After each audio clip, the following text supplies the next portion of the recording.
जन्नत वारा क़ुरान में ॿुधायो वियो आहे त अहले ईमान खे जंहिं जन्नत में दाख़िल कयो वेंदो उन जी मार्फत उन्हनि खे हिन दुनिया में कराई वई हूंदी। वयदखलहुमुल जन्ना अरफ़ालहुम सूरह मुहम्मद। ॿी जॻह इरशाद थियो आहे त जन्नत जो रिज़्क़ उन रिज़्क़ जे मुशाबे हूंदो जंहिंजी तौफ़ीक़ उन्हनि खे दुनिया जी ज़िंदगी में मिली हूंदी।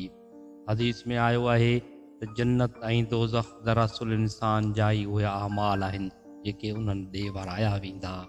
इन सां ख़बर पवे थी त जन्नत में दाख़िले जो आगाज़ इन्हे दुनिया में ई थी वञे थो। जन्नती इंसान रज़ाक लगारी, मीरपुर ख़ास, सिंध, पाकिस्तान पंहिंजी जन्नत खे हिन दुनिया में ई हासिल करे थो वठे। ॼण जन्नत हिकु मिसाल आहे इन्हे दुनिया में जेका आख़िरत जी जन्नत आहे उहो ई शख़्स हासिल कंदो जंहिं दुनिया में जन्नत जे हिन मिसाल खे हासिल कयो हुजे। जन्नत जी दुनियाई मिसाल ॼण नक़द इनाम आहे जेको असल इनाम खां पहिरीं इब्तिदाई अलामत जे तौर ते ॾिनो वञे थो। इहे जन्नती केरु आहिनि?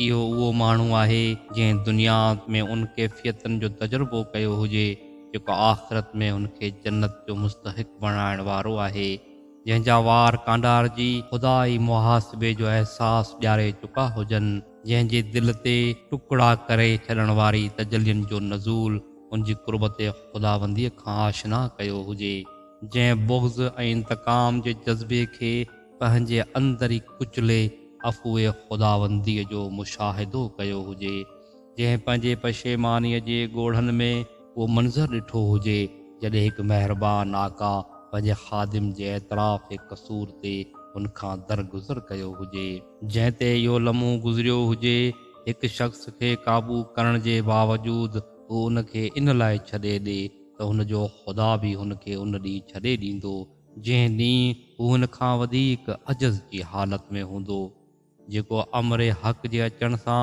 ईअं किरी पवे जीअं माण्हू आख़िरत में ख़ुदा खे ॾिसी डही पवंदा। हक़ीक़त इहा आहे त मोमिन जन्नत जो हिकु गुल आहे।